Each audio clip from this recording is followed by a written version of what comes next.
अभी आपको मतलब इंडियन आइडल में जो इंडियन आइडल बना है, he was about to retire. Voice of India जो फर्स्ट वॉइस ऑफ इंडिया था,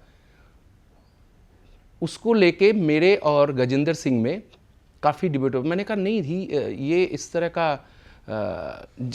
वॉइस एकदम से सारेगामा के अगेंस्ट निकल के गजेंद्र सिंह ने नया लॉन्च किया। उसमें मैं, अलका याग्निक, जतिन ललित और आदेश बैठे हैं जज पे, शान वो कर रहा है। मैंने कहा हमको अगर आपने जज लिया है तो I want exclusive singers, I don't need exercise कर रहा है कौन किसकी कॉपी कर रहा है क्या नहीं है।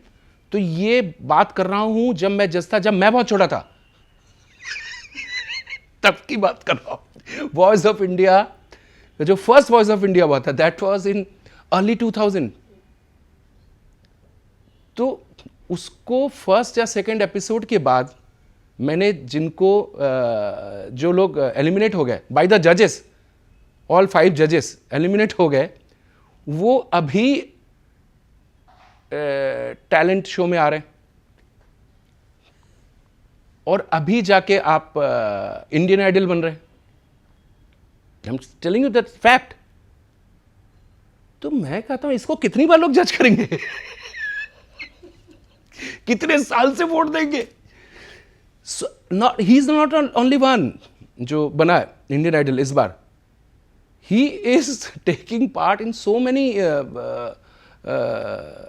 टैलेंट कॉन्टेस्ट में। तो अब प्रोफेशन ये हो गया है कि आपको कुछ मिले ना पहले अगेन एक रियलिटी शो में फिर से आप कॉन्टेस्ट में हिस्सा लेंगे तो वो एक कैटेगरी बन गई है कि आप जीत चुके हैं, मैं जीत चुका हूं, अच्छा फिर से आप आइए जीतने के बाद, या आप उसमें हार चुके हैं, अच्छा इसमें आइए। तो मुझे लगता है कि जैसे लिटिल चैम्प का कोई बच्चा हो, वो भी रिटायर होगा, जब रिटायर होगा बिल्कुल उसके बच्चे अच्छे गाने लगेंगे तब कॉन्टेस्ट में हिस्सा लेते लेते। तो देयर आर सो मैनी। इसके पहले भी एक शो में मैं जज था, मैं उनको देख रहा हूँ, मैंने कहा तेरे को तो मैंने दूसरा रियलिटी शो में जज किया था, बट अब टैलेंट भी नहीं है ना। अब टैलेंट का प्रॉब्लम क्या है कि यही पब्लिक बेचारी थक गई है, वो बोलते ओए इसको कहीं देखा है अभी हेलमेट पहन के आओगे तो ठीक है, तो बिना हेलमेट के आ रहे हो तो पहचान ही जाओगे। अभी कोई बहुत बड़ा फास्ट बॉलर है, एक टाइम होता था मैल्कम मार्शल, तो उस टाइम एक ही इंडियन क्रिकेटर बार बार जाता था क्योंकि कोई पहचानने पर क्यों हेलमेट पहन के जाता था तो पकड़ा गया, ये क्या है तुम बार बार क्यों आ रहे हो? बोले बाकी लोग आने को राजी नहीं है इसलिए मैं हेलमेट पहन के आ रहा हूँ तो अभी सिंगर्स का ये हो गया रियलिटी शो में कि सारे सिंगर्स को भी एक ग्रुप बन गया है, सिंडिकेट बन गया कि सारे रियलिटी शो में हम ही लोग जाएंगे। सेम थिंग डांस का ये हालत है, वही लोग बार बार आ रहे हैं, तो कंपटीशन किस बात का? कॉमेडी में भी यही हो रहा है। तो नया कुछ नहीं आ रहा है।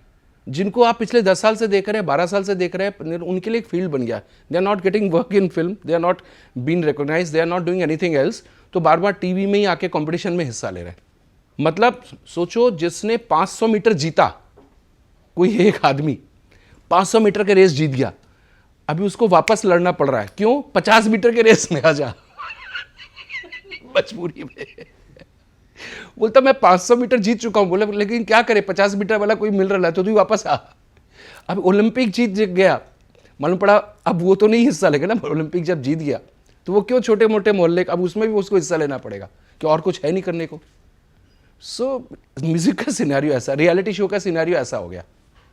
अगर आप पूछेंगे मैं क्यों नहीं कर रहा हूं, तो आई एम वेरी चूजी, क्योंकि जब मैं गाना सुनूंगा, आई एम अ जज। अगर मुझे आप कोई फूड टेस्ट करने दीजिए तो you have to serve that kind of food ना, कि इसको मैं खा सकूं। आप कहीं से भी उठा के, झोपड़पट्टी से उठा के और ठेले से उठा के दे दोगे एक किसी 5 स्टार होटल में, if you are sitting in a 5 star hotel, तो you want that food to be served and taste it. तो सिर्फ आपको टेस्ट करने के लिए बुलाया और जज करने के लिए बुलाया, तो you can not give them shit कि इसको आपको खाना ही पड़ेगा। तो I can not take that. अभी के टैलेंट शो में until unless there are talented people, जहां पे जिसमें मैं नहीं हूं तो नहीं हूं, और जहां पे मुझे होना चाहिए, उन्होंने जब मुझे टैलेंट का सीडी पहले भेजते, मैं भी कोई ऐसा नहीं हूं कि एक ही शो में मैं बार बार बैठूं। आई ऑलवेज लुक कि डिफरेंट शो हो, तो डिफरेंट शो मेरे पास बहुत से कंसेप्ट आए, बहुत से चैनल हमेशा, लेकिन उनको मालूम है कि अनटिल अनलेस अभिजीत दा इज सिटिंग विद उनके कंटेम्प्रेरी या उनके साथ वो जगह होनी चाहिए, तो अनटिल अनलेस वो हमारे साथ बैठे तो मैं जज नहीं करूंगा। अनटिल अनलेस जिसको मैं सुन रहा हूं तो वो उस कैटेगरी में तो होना चाहिए कि उसको वो सुनने लायक हो। आप कुछ भी करेंगे तो मैं नहीं बैठूंगा। और भगवान ने मुझे इतना दिया है कि मुझे मजबूरी में नहीं बैठना पड़ रहा। बहुत से लोग मजबूर हैं कि कुछ नहीं कर पाते। बिल्कुल म्यूजिक के मामले में दे आर द गॉड, लेकिन बाकी उनके जनरेशन ने कुछ नहीं किया, उनके बच्चों ने कुछ नहीं किया, तो उनके लिए वो गन्ना हो गए, शुगर केन। उनके बच्चे उनको वापस डाल रहे मशीन में, निकाल कितना रस है। और सबको मालूम है मैं किन के बारे में बात कर रहा हूं। वो भगवान जिसको मैं पूजा करता हूं, आप क्या गाती हैं, वो अब टुच्चे पुच्चे के लोगों के साथ बैठी हैं। मतलब उनके लिए टुच्चे पुच्चे हैं, जिनके साथ वो बैठ के गा रही हूं, जिनके साथ हिल रही हैं और जिनको सुन रही हैं। It is not a her fault. उनके जो घर के लोग हैं ना, they have not done anything. अभी तक उनके भरोसे बैठे हैं कि वही जो करे, भगवान करे ये दिन मुझे देखने को नहीं मिले। तो उनके बच्चे उनको गन्ना बना के डाल रहे हैं मशीन में कि जितना हो सकता है निकालो निकालो। I don't think she wants to do this, क्योंकि उनके अंदर जो मैंने एटीट्यूड देखा, शायद आज किसी सिंगर में एटीट्यूड नहीं था। She has ruled. I don't want to take the name and everybody is guessing the name. I don't want to take the name because I still worship that goddess. उनको मैं worship करता हूं। एक goddess और है जिनको भी मैं वर्शिप करता हूं। देखिए वो अपनी जगह बैठी हैं, सबको आशीर्वाद दे रही हैं। वो कभी नहीं करेंगी, क्योंकि उनकी नेक्स्ट जनरेशन नहीं है जो उनको गन्ना बना के दें, डाल दो इनका जूस निकालो, रुक गया अभी और निकालो जूस। तो वो इस तरह के गन्ने हैं जिसमें ज़िंदगी भर जूस निकलेगा, तो वो तो है, लेकिन उनको मजबूरी नहीं है सब करने की। नहीं, कुछ लोगों को है जिनको उनके आगे लोगों को खिलाना पिलाना पड़ेगा, क्योंकि उन्होंने कुछ नहीं किया तो अपने पेरेंट्स को ही यूज़ कर रहे हैं। So that is the reason I always told my children not to make music as a career, do something bigger. जब मैंने म्यूजिक बनाया तो we were the biggest, we ruled, we dominate. हमारा गाना जब बजता है तो सबसे पहले हमारी आवाज़ होती है। सबसे पहले जब राजेश खन्ना का कोई भी गाना बजता है तो किशोर कुमार डोमिनेटिंग, किशोर कुमार की ही आवाज़ सुनाई पड़ती है। जब नूतन जी या मधुबाला या आप माधुरी दीक्षित की भी आवाज़ सुनाई पड़ती है तो लता जी और आशा जी की आवाज़ डोमिनेट करती है। बाद में मालूम पड़ता है किसका म्यूज़िक है। जब मेरा गाना बजता है तो मैं डोमिनेट करता हूँ, मेरी आवाज़ डोमिनेट करती है। तो अब सिनेरियो चेंज है। हमारे बच्चे अगर अच्छा गाते तो मैं उनको डिस्करेज करता हूँ कि don't be part of that crowd, don't be proud of that crowd. जहाँ पे बनो अकेले बनो और सब तुम्हारे को ऐसे करके दे, तुमको ऐसे सुने। हाँ, अभी कुछ नहीं है ऐसा। You are part of the crowd.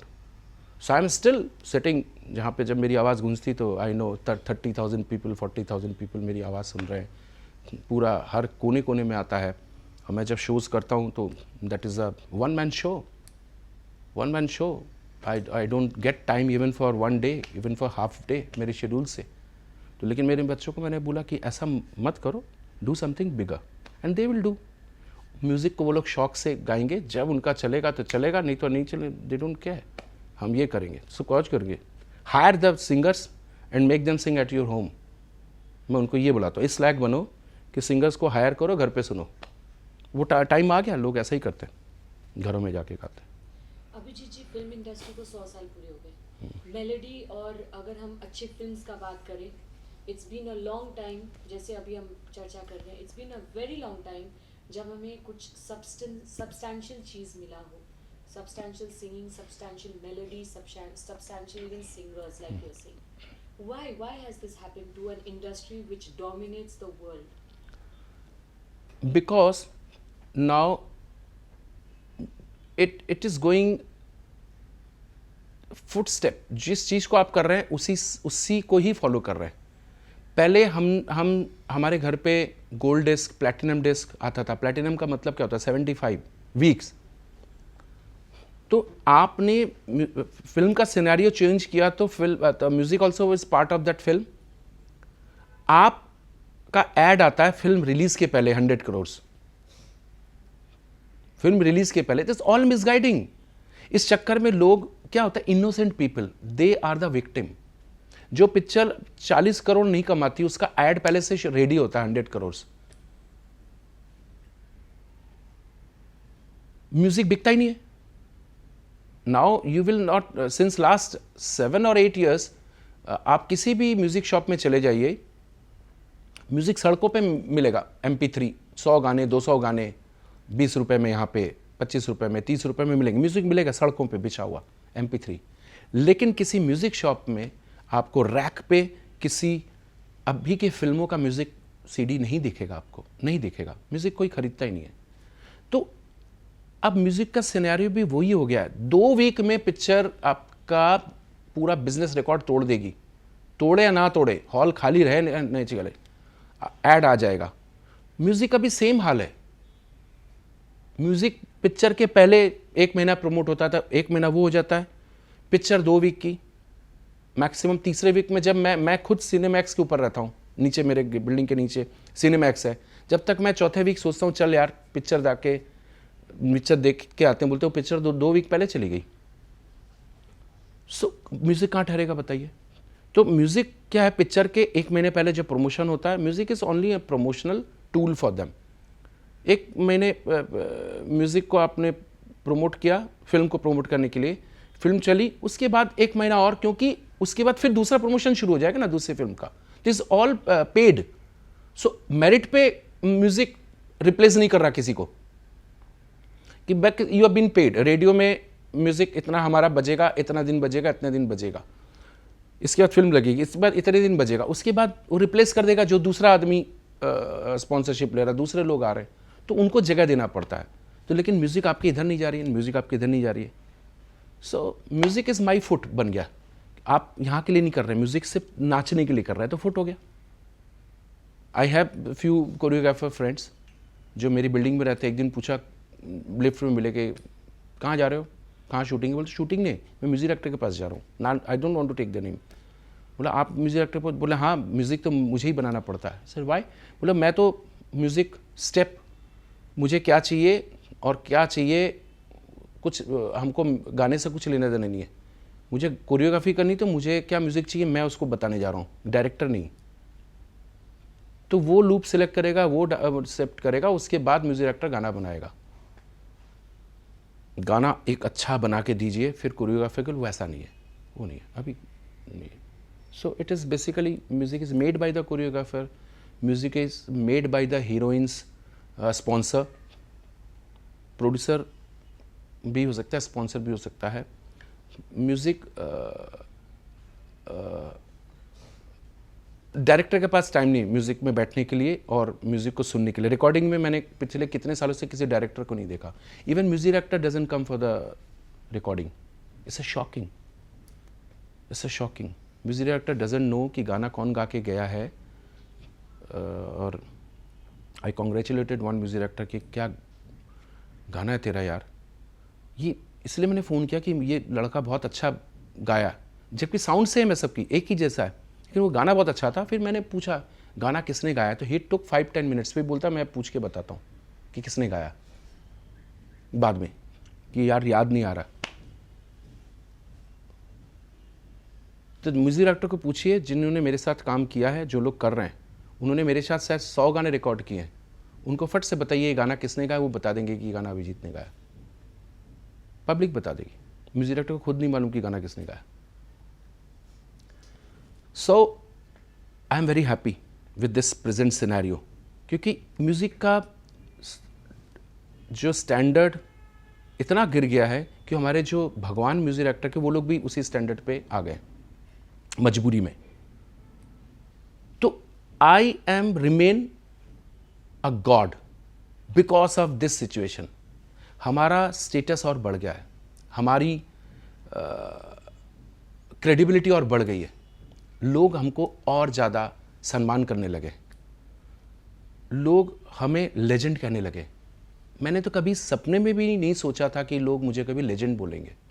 आज कहीं पे भी जाऊं, मैं कभी स्क्रिप्ट नहीं देता हूं, ना तो मैं किसी को पब्लिसिटी का, क्योंकि मैं तो हमेशा मुंह फट बात करता हूं, तो मुझे कौन पब्लिसिटी देगा, मुझे कौन प्रमोट करेगा। मैं तो सीधा स्ट्रेट बात करता हूं, गलत बात नहीं करता हूं, गंदी बात नहीं करता हूं, किसी को हर्ट नहीं करता हूं, पब्लिक को गाइड करता हूं कि देखो ये सीन है, मैं स्ट्रेट बात करता हूं। तो मुझे इतनी जल्दी पिछले 3-4 सालों से मुझे लेजेंड बोला जाता है, वर्सेटाइल बोला जाता है, जो कभी मैंने सोचा भी नहीं था कि जहाँ पे किशोरदा, रफ़ी साहब, लता जी, आशा जैसे सिंगर्स जिनको ज़िंदगी भर लोग सुनेंगे, उनकी आवाज़ के सामने हमें कभी लेजेंड बोला जाएगा। But credit goes to this, अभी के म्यूज़िक को, उनकी वजह से हमको लेजेंड बोला जाने लगा। क्योंकि थोड़े दिनों बाद लोग, तब तो सोना इतना महंगा हो गया, तो कितने लोग सोना खरीद पा रहे हैं। Most of the people they are buying नकली, they are buying the artificial things. Diamond कितने लोग खरीदते हैं, तो रियल डायमंड, रियल सोना की वैल्यू सामने आ रही है, तो हमारी वैल्यू ऐसे ही बढ़ रही है। आई am very happy, I am paying at least 20 times more income tax since last 5 years because of this music scenario. I am very happy.